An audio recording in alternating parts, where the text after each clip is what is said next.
అదిగో ఆ గేట్ దగ్గర ఆపు. ఆపు ఆపు, ఇక్కడే.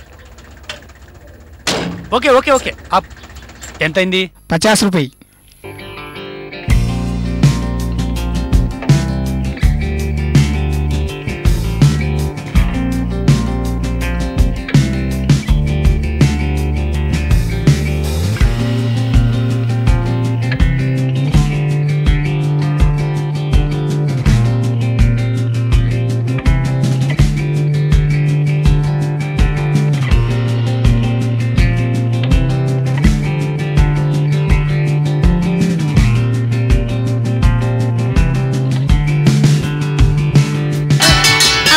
వదలండి. ఇప్పటి వరకు ఆగాను, ఇక ఆగలేకపోతున్నాను. ఆగలేని వాళ్ళతో నేను బేగలేను బాబు. అయినా మీరు క్యాంప్ నుంచి రావాల్సింది రేపు కదా? అవును కదా. ఏమండి, ఎక్కడికి? నువ్వే అన్నావు కదా క్యాంప్ నుంచి రావాల్సింది రేపు కదా అని. అందుకని ఏ బస్టాండ్ లోనో రైల్వే స్టేషన్ లో పడుకొని రేపు వచ్చేస్తా. శ్రీవారు, మీకంత కోపం చిరాకైతే ఎలా? మీరు నాకు చెప్పిన డేట్ ప్రకారం రేపు కదా వచ్చేది అన్నాను. అవునవును, నేను అందుకే వెళ్తున్నాను. మాట నిలబెట్టుకుంటా. ప్రాణేశ్వర, ఈ మందమతిని క్షమించి మీ శ్రీమతిని మన్నించండి ప్రభు. అలాగే దేవి, తమరు కూడా నన్ను అనుగ్రహించి లోపలికి దయచేయండి. మా కోరిక తీర్చుకుంటాం. కోరికలా? ఏంటా కోరికలు? ఆ ఆకలిగా ఉన్న భర్తకు ఆకలి తీర్చడం కోరిక తీర్చడం కాదా? అయినా అడగకుండానే అన్ని తీర్చాలి, తెలిసిందా? అడగందే అమ్మైనా అన్నం పెట్టదన్న సామెత మీకు తెలియందా? అడిగినా ఇక్కడ మారాటమే గాని అవతలి మనిషికి చీమ కుట్టినట్టయినా లేదు. ఆహా, అవసరాలకి వేళాపాల ఉండొద్దు. ఆ ఆకలికి వేళాపాల నీతి నియమాలుండవమ్మా. ఏమండి, అదేంటి? ఏంటి? అమ్మ దొంగ, నా నుంచి తప్పించుకోవాలని చూస్తున్నావా? నిన్ను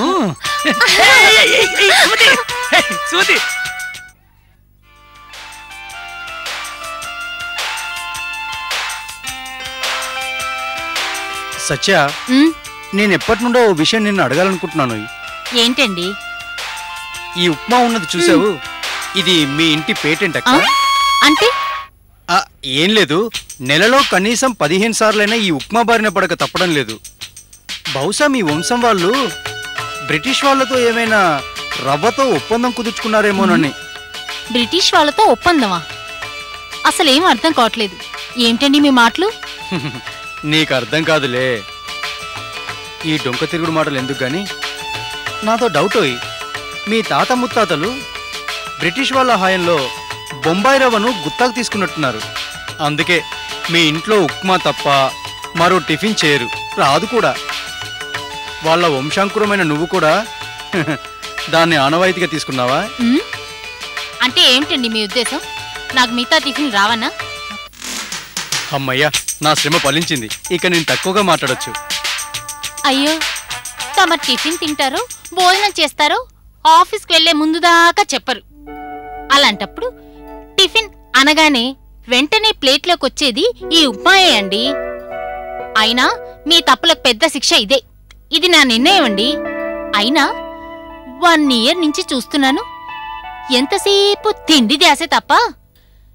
కొత్త కాపురం, ఎక్కడో పుట్టి ఎక్కడో పెరిగి ఇక్కడికొచ్చిన ఆడపిల్లకి ఎన్నో కోరికలుంటాయి. అలా సరదాగా హైదరాబాద్ అంతా తిరిగి అలా షాపింగ్కి వెళ్ళి కొత్త చీర కొందాం అనుకుంటే ఇవేవి పట్టవు. ఈ ప్రసాద్ గారికి పేర్లోనే ప్రసాదం గాని భార్యకు మాత్రం ఎప్పుడు శూన్యహస్తమే చూపిస్తారు. సత్య సత్య సత్య, మన పెళ్ళప్పుడు పెళ్లిపీటల మీద కూర్చున్నప్పుడు పెళ్లికొచ్చిన పెద్దలంతా ఏమన్నారో తెలుసా? ముచ్చటైన జంట, ఎంత చక్కగా ఉన్నారు, జీవితాంతం ఇలాగే ఉండాలని దీవించారుగా. ఈ కలహం ఏంటి చెప్పు? ఏదో సరదాగా ఉప్మా గురించి. ఉప్మా గురించి మీరంటే మీ గురించి నేను అంటాను. నన్ను ఎక్కడికైనా ఇప్పటి వరకు తీసుకెళ్లారా? మీరు అబద్ధాలు ఆడుతున్నారు. నేను అసలు మీతో మాట్లాడను. సత్యతో అబద్ధమా? అది నా వల్ల అవుతుందా? నేను సత్యా విధేయుడను. తను గీసిన గీతను జవదాటను. నన్ను తన కొంగుకు ముడి వేసుకుంది కదా. అబ్బా, మీరు అపరకృష్ణుడు, నేను సత్యభామను. ఆపండి మీ నాటకం డైలాగులు. అసలు విషయం దాటేయడంలో మీ ప్రతిభ నాకు తెలీదా? 1 ఇయర్ నుంచి చూస్తున్నాను. అయినా వినే వాళ్ళకి చెప్పడం మంచిది గాని వినని వాళ్ళకి చెప్పడం చాలా కష్టం బాబు. సత్యా, అంత మాట అనొద్దు. నేనిప్పుడు ఆఫీస్కి వెళ్తున్నానుగా. సాయంత్రం రాగానే మనం వినయ్ వాళ్ళ ఇంటికి వెళ్తున్నాం. ఆహాహా, ఏం చెప్తున్నారండి? మీరు వినయ్ గారు టూర్కి వెళ్ళారని చెప్పారా? ఊర్లో ఆయన లేకుండా ఆయన ఇంటికి ఎలా వెళ్తాం? పిచ్చి సత్యా, వాడు పొద్దున్నే ఊళ్ళోకి వచ్చాడు. ఈ రోజు ఆఫీస్కు డుమ్మా, అందుకే సాయంకాలం రమ్మన్నాడు. అది అలా చెప్పండి. మీ ఫ్రెండ్ రమ్మన్నాడు గనక మీరు సాయంత్రం వెళ్దాం సత్యా అంటున్నారు. లేకపోతే మీరెప్పుడు ఇంటి నుంచి కదిలారు? సత్య, నీకు మన పరిస్థితులు తెలుసు. మనది మధ్యతరగతి కుటుంబం. పైపెచ్చు అమ్మా నాన్న మన మీదే ఆధారపడి ఉన్నారు. నాకొచ్చే జీతం కూడా అంతంత మాత్రమే. అందుకని ఈ వంక ఆ వంక చెప్పి నిన్నెక్కడికి తీసుకెళ్ళడం లేదు. అందుకు నన్ను క్షమించబోయి. చచ్చా, అవే మాటలండి.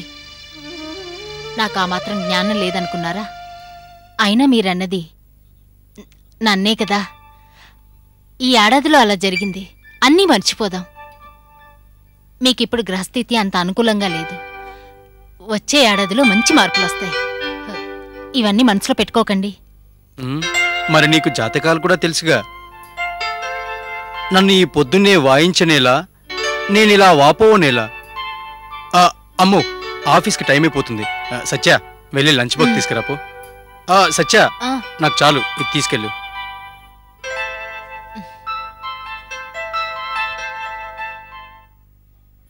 అమ్మయ్యా, తుఫాను వెలిసింది.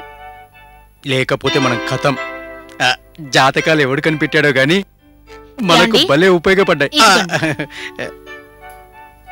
సత్య, సాయంత్రం వచ్చేసరికి నువ్వు రెడీగా ఉండాలి.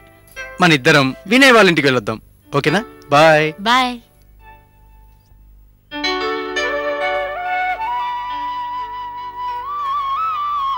మనిషికి కాస్త మందం ఎక్కువ. ఎప్పటికప్పుడు చార్జ్ చేస్తూ ఉండాలి. లేకపోతే యాంత్రికంగా తయారవుతాడు.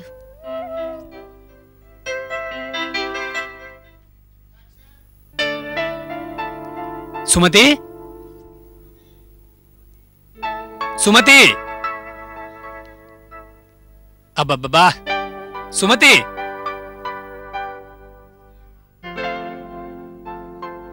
ఏంటి సుమతి, ఎక్కడికి వెళ్ళావు? ఇదిగో దీనికోసం వెళ్ళాను. మీలాగా పడుకుంటే దీని బాధ ఎవరు తీరుస్తారు? ఏంటిది?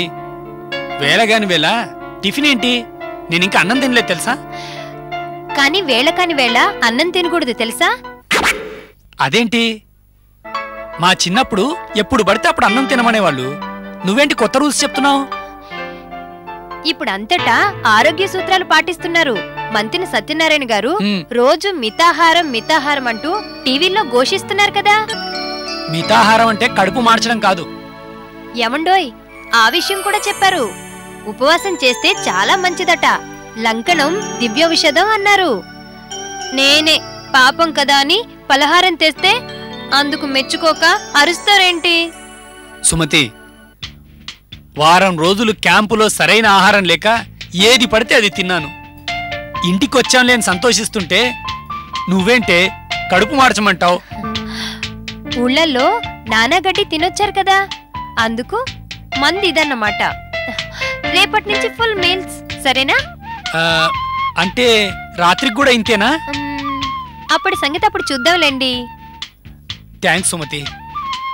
భర్తనింత ప్రేమగా చూసే నువ్వు పాతకాలం నాటి పతివ్రతల కోవకు చెందాల్సిందానివే. కనీసం నాకు ఈ ఫలహారం పెట్టినందుకు నీకేదో ఒక గిఫ్ట్ ఇవ్వాలనిపిస్తుంది. ఏమివ్వమంటావు చెప్పు?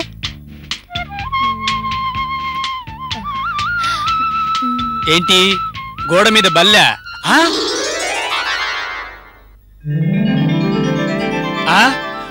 ఒకరు కాదు, ఇద్దరు కాదు, ముగ్గురు. నేను రెడీ. చిప్పొండి. అది కాదే, నా భార్యకి రొమాంటిక్ మూడ్ ఎక్కువైపోయినప్పుడు ఏం చేయాలి మరి? ఎంతసేపు మీకు ఇదే గోల తప్ప వేరే ధ్యాస ఉండదా? అది కాదే, భార్య కోరిక తీర్చడం భర్తగా కనీస ధర్మం కదా. ఆహా, అలా అయితే దానికి ఓపిక కావాలి కదా. ఏం చేయాలి? ఇలా తినాలి, బలం తెచ్చుకోవాలి. సరే సరే.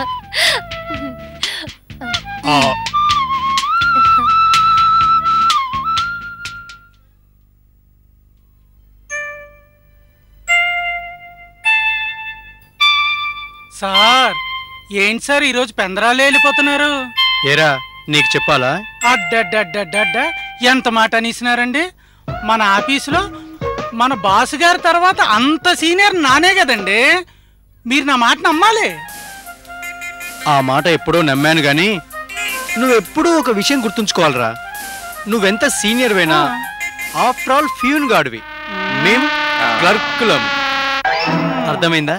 అందుకే మా మాట నువ్వు వినాలి. చెంప చెళ్ళు అనిపించేలా అర్థమైందండి బాబు. ఈ విషయం మర్చిపోను. మర్చిపోతే మీ మెట్టుతో కొట్టండి. మెట్టుతో కొట్టడం ఏంట్రా తిరుపతి? మా రాయలసీమలో చెప్పును మెట్టు అంటారులేండి బాబు, అందుకని అలా అనేశాను. ఈసారి నా మాట మీరు నమ్మాలి. తప్పకుండా నమ్ముతాను రా. ఇప్పుడు నేను వెళ్తున్నాను.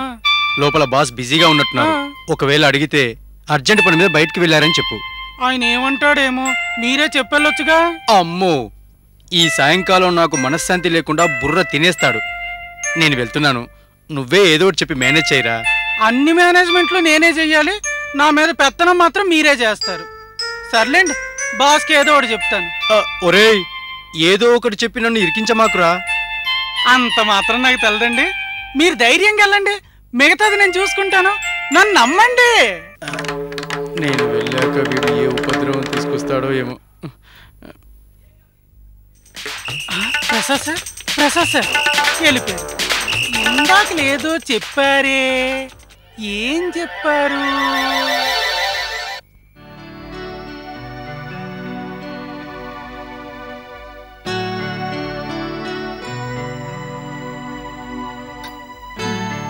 ఏమండి, ఏంటండి ఈ జుట్టు? వారం రోజులు దేశమంతా తిరిగొచ్చారుగా, కాస్త తలంటు స్నానం చేయొచ్చు కదా. అబ్బా, రేపు చేస్తాలేవోయ్. రేపు ఒళ్ళంతా మసాజ్ చేయించుకుని ఆముదం పెట్టి తలస్నానం చేస్తే ఉంటుంది నా సామి రంగా. ఆగండి ఆగండి, అంటే రేపు కూడా ఆఫీస్కి డుమ్మా కొట్టేస్తున్నారా? అరే భలే కనిపెట్టేశావే. రేపు కూడా హాలిడే, జాలీడే. హాలిడే మిమ్మల్ని భరించడం నా వల్ల కాదు బాబు. మీరింట్లో ఉంటే నాకు ఒక్క పని కూడా కాదు.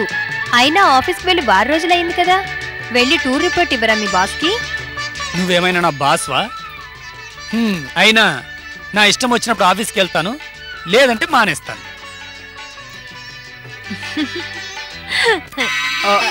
సారీ రా వినయ్, టైం గాని టైంలో వచ్చాం. సచ్చా, మళ్ళీ వద్దాం. రే ప్రసాద్, ఏంట్రా ఇది? రా కూర్చో.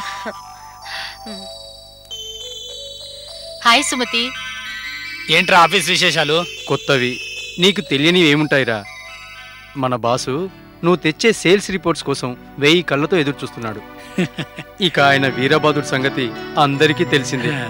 నువ్వు కూడా లేకపోయేసరికి ఆయన మొత్తం కాన్సన్ట్రేషన్ ఎక్కడ నా మీద ఉంటుందోనని నా జాగ్రత్తలో నేను ఉంటున్నాను. మంచి పని చేసావురా, లేకపోతే స్ట్రాతో నీ బుర్ర మొత్తం జురుకునేవాడు.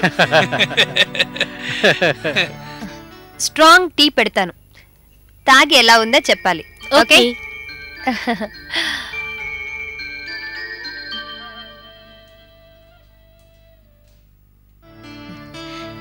ఇదిగో సుమతి. ఏమంటున్నాడు అన్నయ్య? మా వారిలాగా ఎక్కడికి వెళ్ళడా? అబ్బే, అలాంటిదేమీ లేదే. క్యాంప్ కదా, బాగా అలిసిపోయారు. అందుకే కాస్త డల్గా ఉన్నారంతే. అలా అయితే పర్వాలేదులే. మరి మా ప్రసాద్ అయితే ఇల్లు ఆఫీసు తప్ప వేరే ధ్యాసే లేదు. మంచి బుద్ధ అవుతానంలే. సత్య, ఏంటా మాటలు? ప్రసాద్ చాలా మంచివాడు. నువ్వు కాస్త ఎంకరేజ్ చెయ్యి, ఆయనే మారతారు. కానీ పెద్ద మార్పు ఏమీ లేదు. ఈ రోజు ఇక్కడికి రావడానికి పెద్ద గగనం ఏం తెలుసా? నువ్వు మరీ చెప్తావు సత్య. ప్రసాద్ నిదానస్తుడు, నువ్వే దూకుడు మనిషివి. కాస్త నెమ్మదిగా దారిలోకి తెచ్చుకో. ఆ మాట జాతకమే చెప్పింది. అందుకే ఒప్పుకొని తాళి కట్టించుకున్నాను. సత్య, నీకు జాతకాలంటే నమ్మకమా? మన జీవితానికి జాతకం మంచి గైడ్. ఏం జరగబోతుందో ముందుగానే తెలుసుకొని జాగ్రత్త పడవచ్చు. చాలా విషయాలు నీ దగ్గర నుంచి తెలుసుకోవాలి. నా వరకు నాకు చిన్నప్పటి నుంచి దూకుడు తప్ప మరో మనస్తత్వం ఉండేది కాదు. ఈ పెళ్ళైన తర్వాతే ఈ ప్రశాంతత. ఒరేయ్, వీళ్ళేంట్రా లోనకెళ్ళి ఇంకా రావట్లేదు? మేం బయలుదేరుతాంరా. రేయ్, ఎక్కడికి బయలుదేరతారా? అప్పుడేనా భోంచేసుకుని వెళ్తుర్లే. వినయ్, ఈ రోజు వీలు కాదురా, మరోసారి రేయ్ వచ్చిన ప్రసాద్, రాక రాక వచ్చావు, భోంచేయకుండా ఎక్కడికి వెళ్తావురా? అది సరే గాని ఆ తిరుపతి గాడు బాస్ గాడు వారం నుంచి నిన్ను వాయిస్తూనే ఉన్నారా? నీకేంట్రా టూర్స్ అని చెప్పి తప్పించుకొని తిరుగుతున్నావు? నేనే ఆ తిరుపతి గాడి మతి మరుపుకి, బాస్ ఆమెరింగ్ కి బలైపోతున్నాను. రేయ్, దేనికైనా రాసి పెట్టి ఉండాలిరా. నీకేమో వాడి చేతిలో బలి కావాలని రాసి పెట్టుంది, నాకేమో ఇదిగో ఇలా జాలీగా గడపాలని రాసి పెట్టుందిరా.